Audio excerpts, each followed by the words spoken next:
My stepsister's wedding got cancelled, and she has no idea about it. My stepsister, let's name her Jane, and I are not close. We don't have anything against each other, but we live on the different ends of the country. Mom married her now husband, Matt, after I graduated high school, so they're not close family to me. I'm also not close to Mom and keep low contact with her. And because of that I don't have Jane's nor Matt's phone numbers. Jane was supposed to get married in June, but because of Rona, she wasn't sure if she was still able to hold her wedding or not. Yesterday afternoon I got a text from my mom to cancel the flight, since it was decided that the wedding is cancelled. I asked Mom for Jane's number so I can at least text her condolences, because no one wants their wedding cancelled.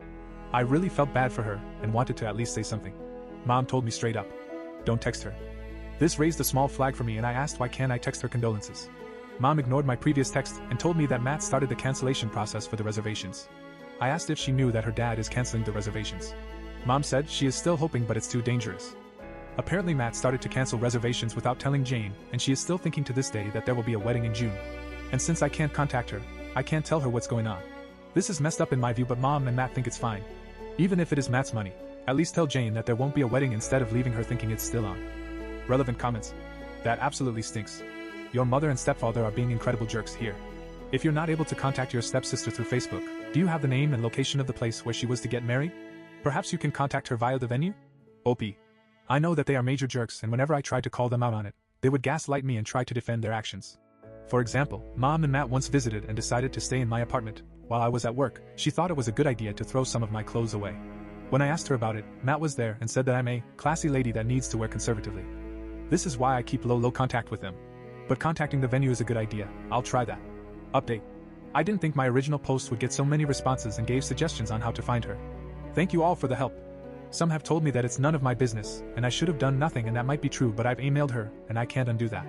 I found her email through the wedding website, and emailed her saying that she should probably talk to her dad about the financial situation of the wedding. Hours later she emailed me back. Please don't shoot the messenger, this is just what she told me after we had some back and forth emailing. The gist of it was that when she went to talk to him about calling the wedding off or not, he just told her, oh, I already cancelled the reservations. She blew up at him for cancelling without telling her before he did that. Apparently they were talking about cancelling beforehand but didn't come to a conclusion, and she said that she would take some time to think about it. But the dad basically wanted the money back and went ahead to cancel and tried to justify it, saying, you would have ended up deciding to cancel anyways later because of this whole thing going on.